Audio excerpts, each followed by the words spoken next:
Hi, everyone. My name is Stacy Villagran. I'm the Senior Director of Health Insurance Programs at the Nassau-Suffolk Hospital Council.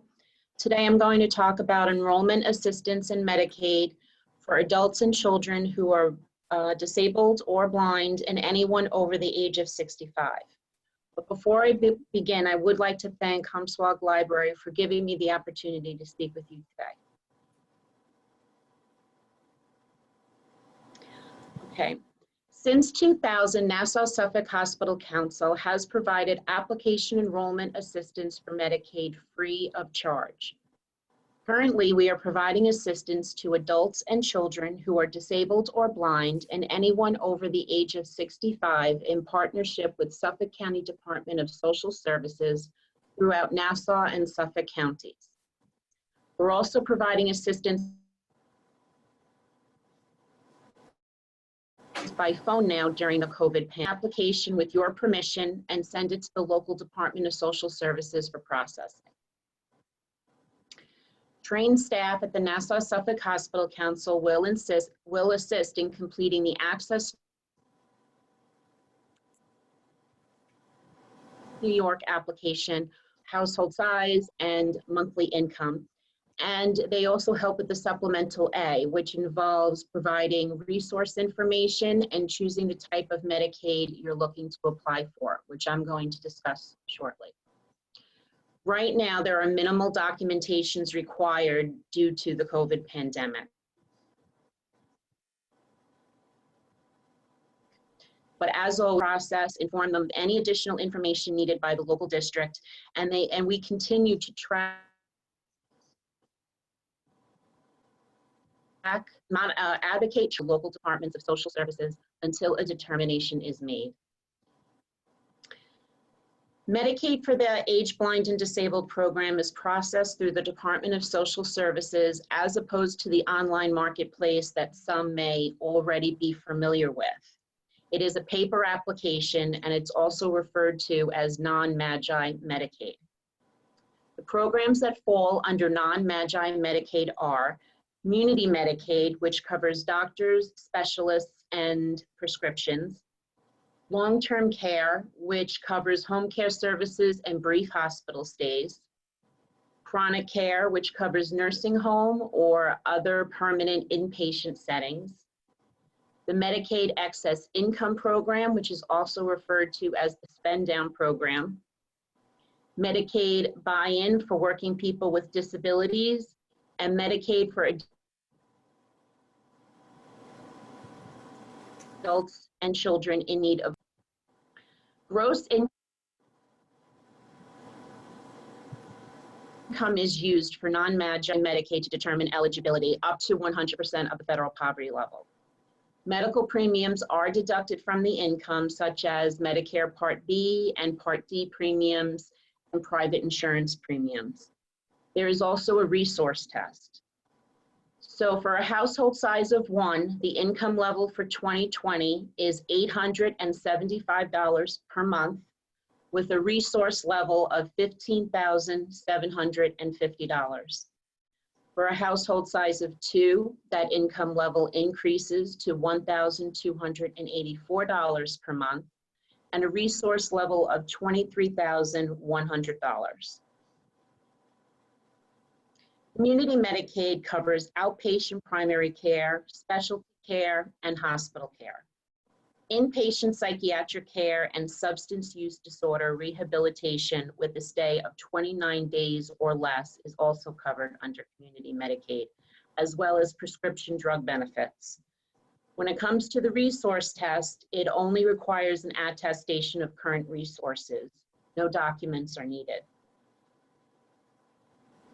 For long-term care services, that covers all services under the community coverage that I just mentioned, plus adult day health care, limited licensed home care, private duty nursing, hospice in the community, the hospice residence program, the assisted living program, consumer-directed personal assistance program, personal emergency response services, and home and community-based waiver services. The New York State 2020-2021 budget includes a major change in eligibility for long-term care. Tentatively scheduled for October 1st, 2020, applications will have a 30-month look back similar to applications for nursing homes.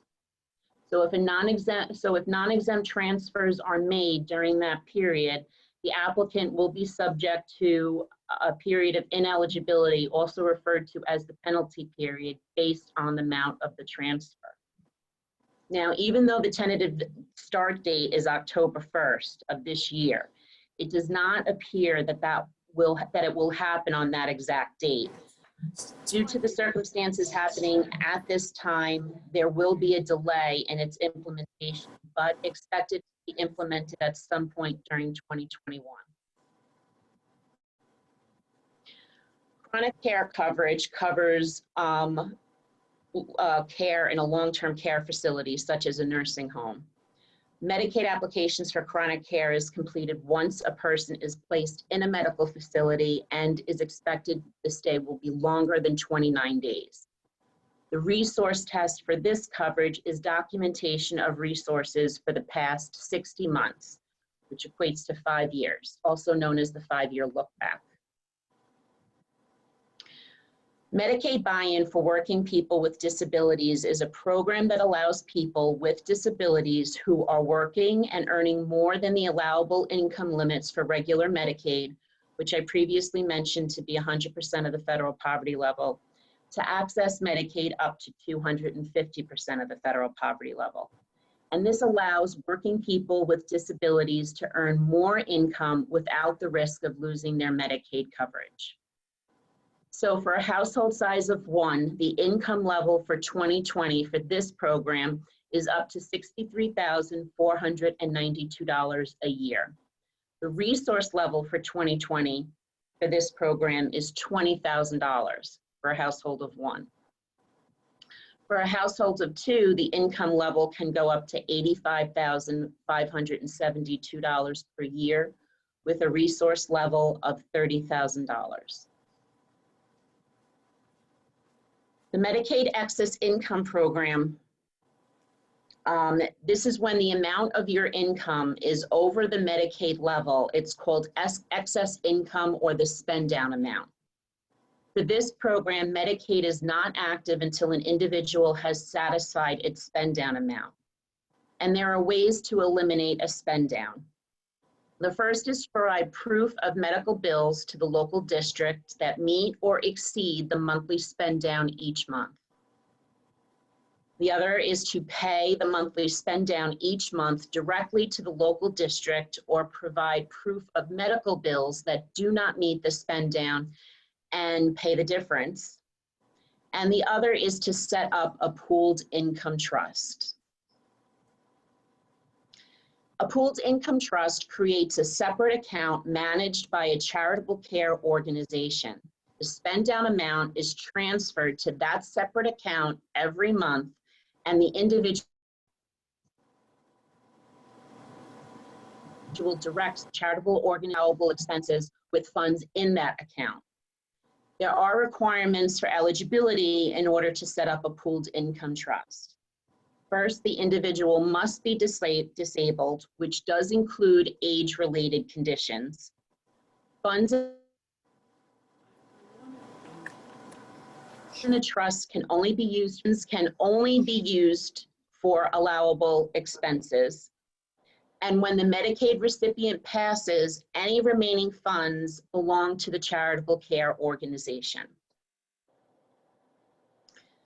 The allowable expenses for a pooled income trust include clothing and food, living expenses such as rent, mortgage, real estate taxes, utilities, travel expenses such as gas and car payments, entertainment, attorney, accountant and guardian fees, supplemental home care services, geriatric care services, and medical procedures not covered by Medicaid. So in essence, what a pooled income trust does is that it allows an individual to pay for living expenses and still be eligible for Medicaid benefits. When a person is enrolled in Medicare Part A, which covers hospital care, Part B, which covers doctors, and Part D, which covers prescriptions, or they're in a Medicare Advantage plan, which is sometimes referred to as Part C, and it includes all the Medicare parts together, and that person is also enrolled in Medicaid, it's called being dual eligible. So in this case, Medicaid is the payer of last resort and works as a supplementary plan covering the 20% that Medicare does not cover. And it also covers the premiums for Part B and for Part A if somebody is not eligible for free Part A. When a Medicare beneficiary has Medicaid, they are automatically enrolled in Extra Help, which can pay for a lower or no monthly Part D premium, and it can also lower the cost of prescription drugs.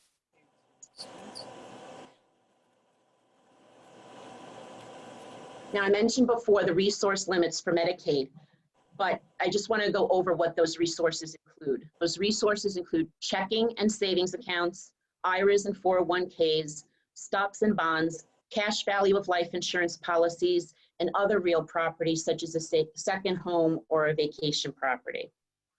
Now, if a person is over the resource limit but needs Medicaid for long-term care or chronic care services, we advise that they speak to an elder care lawyer regarding asset protection. However, if a person is over the resource limit, but they're not in need of long-term or chronic care services, they can enroll into a Medicare savings program. Medicare savings programs assist individuals and couples pay their Medicare premiums, their coinsurance, and their deductibles. And there are 4 Medicare savings programs. The first is Qualified Medicare Beneficiary, referred to as QIMBY. The second is Specified Low Income Medicare Beneficiary, referred to as SLIMB. Qualified Individual, which is referred to as QI. And Qualified Disabled and Working Individuals. For the QIMBY program, it goes up to 100% of the federal poverty level. So a single person can earn up to $1,061 per $1,430 per month. There is no resource limit. This program will pay for Part A and or Part B premiums. You can be eligible for QIMBY only, or you can be enrolled in QIMBY, also pays for the Medicare Part A and B coinsurance and deductibles. For the SLIMB program, that program goes up to 120% of the federal poverty level. For a single person, that's $1,269. For a couple, it's $1,711. And again, there is no resource limit. This program pays for Medicare Part B premium only. You can be eligible for SLIMB only or SLIMB and Medicaid with a spend down. So an individual must be enrolled in Medicare Part A to be eligible for the program. For the Qualified Individual Program, QI, that goes up to 135% of the federal poverty level. A single person can make up to $1,426 per month. A couple can make up to $1,923 per month. Again, no resource limit. This pays for Medicare Part B only. You cannot be eligible for QI and Medicaid with a spend down. You have to pick one or the other. And the individual must be enrolled in Medicare Part A. Now, the Qualified Disabled and Working Individual Program, Medicare Savings Program, pays for Medicare Part A premium only, not Part B. And this is because an individual age of 65 who lost their Part A benefits because of a return to work.